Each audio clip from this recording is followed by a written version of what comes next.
Good morning दोस्तों, मैं प्रियजीत दास आपके लिए आज वीडियो लेक्चर लेके आया हूँ। Transient response specification of second order system. तो ट्रांजिएंट रेस्पॉन्स क्या होता है? कोई भी सिस्टम है वो तुरंत जो है जो कांस्टेंट आउटपुट और डिजायर्ड आउटपुट प्रोड्यूस नहीं करता है। वो कुछ टाइम लेता है सेट होने के लिए, सेटलिंग टाइम बोलते हैं। सेटलिंग टाइम के बाद वो कांस्टेंट आउटपुट प्रोवाइड करता है। ठीक है, तो ट्रांजिएंट रेस्पॉन्स एनालिसिस हम करेंगे ताकि सिस्टम का परफॉर्मेंस और behaviour before steady state what will be this system performance, तो वो हम इस यहाँ पे एनालिसिस करेंगे और यहाँ पे देखेंगे कैसे ये डिफरेंट पैरामीटर को भी कैलकुलेट करें, जैसे rise time, peak time, settling time को कैसे फॉर्मूला के हेल्प से कैलकुलेट कर पाएंगे उसको हम देखेंगे। ठीक है, तो सबसे पहले इसमें भी हम यूनिट स्टेप इनपुट अप्लाई करके ट्रांजिएंट रेस्पॉन्स स्पेसिफिकेशन हम देखेंगे। ठीक है, तो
ठीक है, तो ये था एक, मान लो यूनिट स्टेप इनपुट अप्लाई की कोई सिस्टम पे, और उसमें क्या हो रहा है, सिस्टम जो है जैसे यहाँ पे स्टेडी स्टेट आउटपुट मिल रहा है, जैसे यहाँ पे क्या है 0.98 और 0.98 और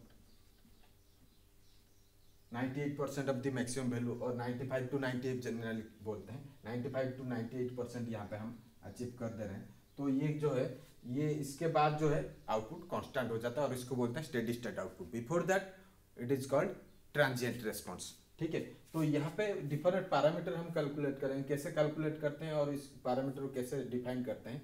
जैसे यूनिट स्टेप इनपुट है तो हम मैक्सिमम वैल्यू क्या है, यूनिट स्टेप इनपुट तो मैक्सिमम वैल्यू हम 1 देते हैं। तो यहाँ पे देखो, ये सबसे पहले हम ये करेंगे टी डी क्या बोलते हैं,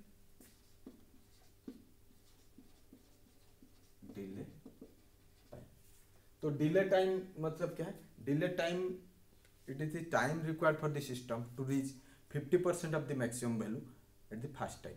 ठीक है, तो पहले बार में 50%, जैसे 1 है मैक्सिमम वैल्यू तो 50% क्या होगा 0.5। 0.5 जब मैक्सिमम वैल्यू अचीव कर लेगा तो उसको बोलेंगे, वो जो टाइम लेता है वो रेस्पॉन्स को फाइंड आउट करने के लिए उसको बोलेंगे डिले टाइम।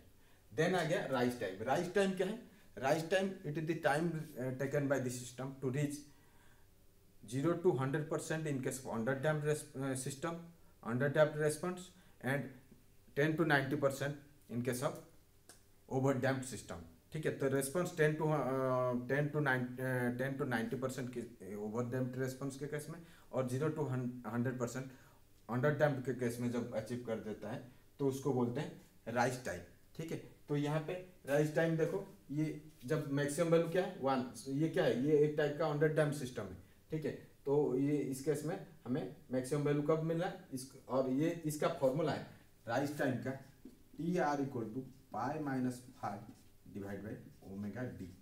और इसको हम पहले जो अगर सेकेंड ऑर्डर सिस्टम देखे होंगे तो पाई माइनस 5 का वैल्यू क्या है, minus tan inverse 1 minus zeta square divide by zeta, और ओमेगा डी का वैल्यू क्या है, ओमेगा है 1 minus omega 1 minus zeta square, ठीक है। तो ये राइज टाइम था। अब पीक टाइम क्या है? It is the time, it is the time taken by the system to reach fast peak of the response. तो जैसे ये पहली बार जो पीक रेस्पॉन्स मिल रहा है इसको बोलते हैं पीक टाइम। तो ये जितना टाइम लेता है इसको बोलते हैं पीक टाइम। तो पीक टाइम का फॉर्मूला है T P equal to peak time equal to pi by omega D. तो पाई बाय ओमेगा डी क्या है? Omega square root of 1 minus zeta square, ठीक है। जीटा क्या है यहाँ पे? डैम्पिंग रेशियो, ठीक है। तो टी पी ये हो गया, ये क्या है? Peak time.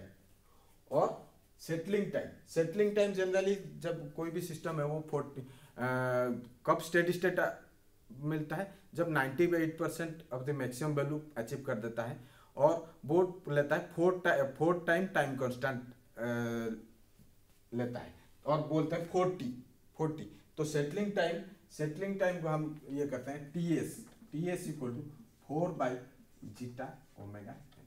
ये क्या है? सेटलिंग टाइम मतलब जो टाइम लेता है सिस्टम को स्टेडी स्टेट आउटपुट मिलने के लिए, जितना टाइम लेता है उसको बोलते हैं सेटलिंग टाइम, ठीक है। उसके बाद हमें स्टेडी स्टेट आउटपुट मिलने लगता है। तो before that it is transient response और ट्रांजिएंट आउटपुट, ठीक है। तो सेटलिंग टाइम ये क्या है? 4 times time constant 4 by zeta omega, ठीक है। और क्या रहेगा? और एक है maximum overshoot. Maximum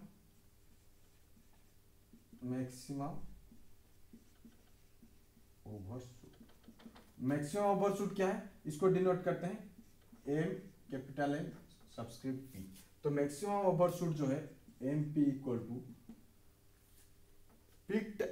peak response, it is the difference in peak response and steady state response. तो इसको ये करते हैं C T P minus C of infinity divide by C of,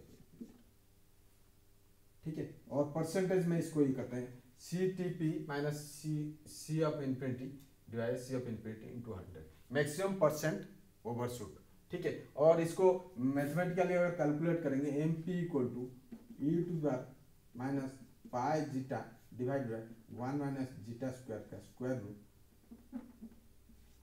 into, इसको बोलते हैं मैक्सिमम परसेंट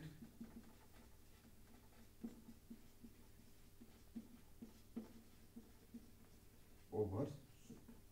तो ये जो है ये मैक्सिमम परसेंट ओवरशूट जो स्टेडी स्टेट आउटपुट और ये का डिफरेंस जो है मैक्सिमम ओवरशूट, और इसको मैथमेटिकल कैलकुलेट कर सकते हैं e to the power minus pi zeta divide by 1 minus zeta square का स्क्वायर रूट इंटू 100, ठीक है।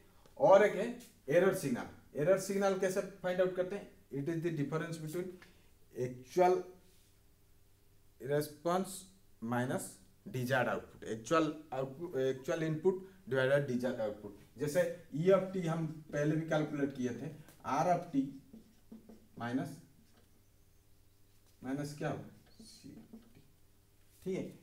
एक्चुअल आउटपुट यही होना चाहिए, आर ऑफ टी जो इनपुट दिए वही आउटपुट में मिलना चाहिए, और सी ऑफ टी क्या है? जो डिजायर्ड आउटपुट है, ठीक है। और स्टेडी स्टेट एरर जब फाइंड आउट करेंगे, E steady state error equal to limit T tends to क्या होगा? इन्फिनिटी।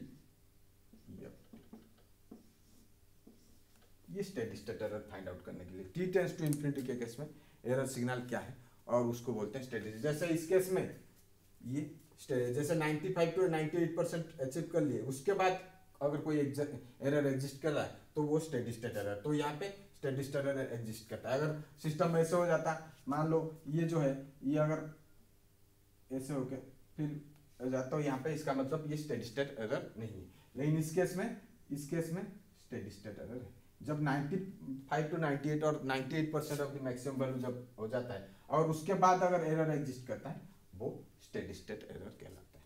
तो ये है transient response specification of second order system. इसके हिसाब से ये फॉर्मूला के बेस पे हम फाइंड आउट कर सकते हैं डिले टाइम क्या, राइज टाइम क्या है, पीक टाइम क्या है, सेटलिंग टाइम क्या है, मैक्सिमम परसेंट ओवरशूट क्या है, ठीक है। और एरर सिग्नल क्या है ट्रांजिएंट रेस्पॉन्स का, ये हम स्टेडी स्टेट एरर क्या है, ये सब हम फाइंड आउट कर सकते हैं। ठीक है। थैंक यू दोस्तों, अगर वीडियो को पसंद आए तो लाइक शेयर और सब्सक्राइब करना मत भूलिएगा।